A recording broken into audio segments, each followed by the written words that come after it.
ഒന്നാം ദിവസത്തെ ഒരു പതുക്കം കണ്ടപ്പോൾ ഇത് തന്നെ സാഹചര്യം, ഇത് തന്നെ തക്കം എന്നോർത്ത് രണ്ടാം ദിവസവും വമ്പ് കാണിച്ചു ട്രംപ്. പക്ഷേ ഇറാൻ കണക്കിന് മടക്കി നൽകി.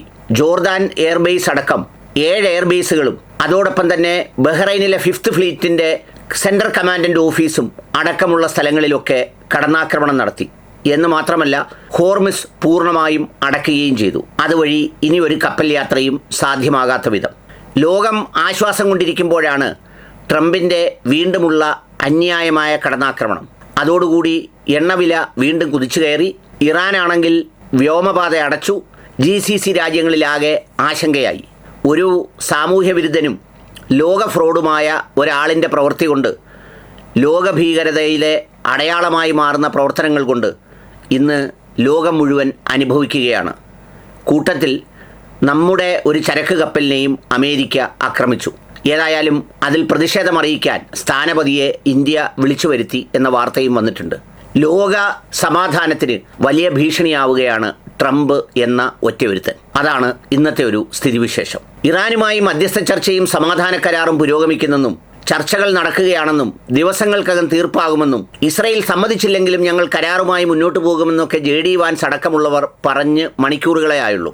തങ്ങളുടെ ഹോർമിസിലൂടെ നിരീക്ഷണത്തിന് പോയ ഒരു ഹെലികോപ്റ്റർ വെടിവെച്ചിട്ടു എന്ന കാരണം പറഞ്ഞ് ഒരു ദിവസം ഇറാനെ ആക്രമിച്ചപ്പോൾ അത്രമേൽ തീവ്രതയോടെ ഇറാൻ തിരിച്ചടിച്ചില്ല. കാരണം അവരും പറഞ്ഞു അത് അത്ര ശ്രദ്ധയോടെ ചെയ്തതല്ല എന്നുള്ള തരത്തിലേക്കൊക്കെ ഒരു റെസ്പോൺസ് ഉണ്ടാവുകയും യുദ്ധം അവസാനിക്കുന്നെങ്കിൽ അവസാനിക്കട്ടെ എന്നൊരു മൂഡിലേക്ക് കാര്യങ്ങൾ എത്തിപ്പെടുകയും ചെയ്യുകയാണെന്നാണ് ഇന്നലെ വരെയുള്ള വിവരം. എന്നാൽ കഴിഞ്ഞ രാത്രിയിൽ അമേരിക്ക ഇതാണ് തക്കം എന്നോർത്ത് വീണ്ടും ഇറാനെ ആക്രമിച്ചു. 3-4 സ്ഥലങ്ങളിൽ ആക്രമിച്ചു. രണ്ടാം തവണ ആക്രമിക്കപ്പെട്ടതോടുകൂടി നമ്മൾ പണ്ട് പറയുന്നത് പോലെ ഒരു മാളത്തിൽ നിന്ന് 2 തവണ പാമ്പിൻ്റെ കടിയേൽക്കുന്നവൻ എന്നിൽപ്പെട്ടവനല്ല എന്ന് പ്രവാചകൻ പറഞ്ഞു എന്ന് കേൾക്കപ്പെടുന്ന വാക്കുകളെ അന്വർത്ഥമാക്കും വിധം പിന്നെ യാതൊരു അവസരവും നൽകാതെ തിരിച്ചടിച്ചു ഇറാൻ. അടിച്ചു എന്ന് വെച്ചാൽ കനത്ത അടിയടിച്ചു. ജോർദാൻ്റെ എയർബേസിൽ അടിച്ചു. അതുപോലെ തന്നെ US-ൻ്റെ പല ബേസുകളിലേക്കും അടിച്ചു. മിഡിൽ ഈസ്റ്റിലെ പല രാജ്യങ്ങളും ഉന്നം വെച്ചു. ബഹ്റൈനിലെ 5th ഫ്ലീറ്റിലേക്ക് കനത്ത ആക്രമണം നടത്തി. അതോടൊപ്പം തന്നെ US-ൽ ഈ ജോർദാനിലെ എയർബേസിൽ പാർക്ക് ചെയ്തിരുന്ന ഫൈറ്റർ 35-30 അടക്കമുള്ള അമേരിക്കൻ ജെറ്റുകളെ അടക്കം ആക്രമിച്ചു. കൂടാതെ ഹോർമിസ് കടലിടുക്ക് പൂർണ്ണമായി അടയ്ക്കുകയും ചെയ്തു. അതിലൂടെ അത്യാവശ്യം ചരക്ക് നീക്കങ്ങൾ നടക്കുന്നതോടും അതോടുകൂടി ഇല്ലാതായി. ഒരു സമ്പൂർണ്ണ യുദ്ധത്തിൻ്റെ പ്രതീതിയാണ് ഇപ്പോൾ നിലനിൽക്കുന്നത്. ഈ ട്രംപ് എന്ന് പറയുന്ന വിടുവായനെ, അവസരവാദിയെ, ഓരോ നിമിഷവും പറയുന്ന ഭ്രാന്തനെ ഒരു തരത്തിലും ലോകത്തിന് വിശ്വസിക്കാൻ കഴിയാതെയുമായിരിക്കുന്നു. ഒരു മണിക്കൂറിൽ പറയുന്നതല്ല അടുത്ത മണിക്കൂറിൽ പറയുന്നത്. എന്നിട്ട് മലക്കം മറിഞ്ഞ് ഓരോരോ ന്യായങ്ങളും ചർച്ചകളുമാണ് ഇവൻ ചെയ്യുന്നത്.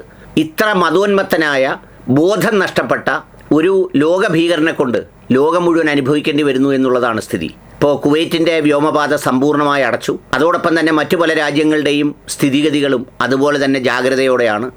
ഒരിടവേള കഴിഞ്ഞ് ലോകം തിരിച്ചു വരുന്നതിനിടയിലാണ് വീണ്ടും ഈ ഭീകരാക്രമണം ഈ ട്രംപ് എന്ന് പറയുന്ന ലോക ഭീകരൻ നടത്തുന്നത്. ഏതായാലും ഇത് പശ്ചിമേഷ്യയിൽ വലിയ യുദ്ധത്തിൻ്റെ പ്രതീതിയാണ് വീണ്ടും ജനിപ്പിക്കുന്നത്. സമ്പൂർണ്ണ യുദ്ധമാണോ ഇനി വരുന്നത് എന്ന് തോന്നിപ്പിക്കും വിധമുള്ള സ്ഥിതിയിലേക്ക് കാര്യങ്ങൾ എത്തപ്പെടുന്നു. ശാന്തമാകാൻ വേണ്ടി പ്രാർത്ഥിക്കാം നമുക്ക്. കാരണം അനുഭവിക്കുന്നത് മനുഷ്യരാണല്ലോ. ഒരു രാജ്യത്ത് മാത്രമല്ല, ലോകത്തെ മുഴുവനും.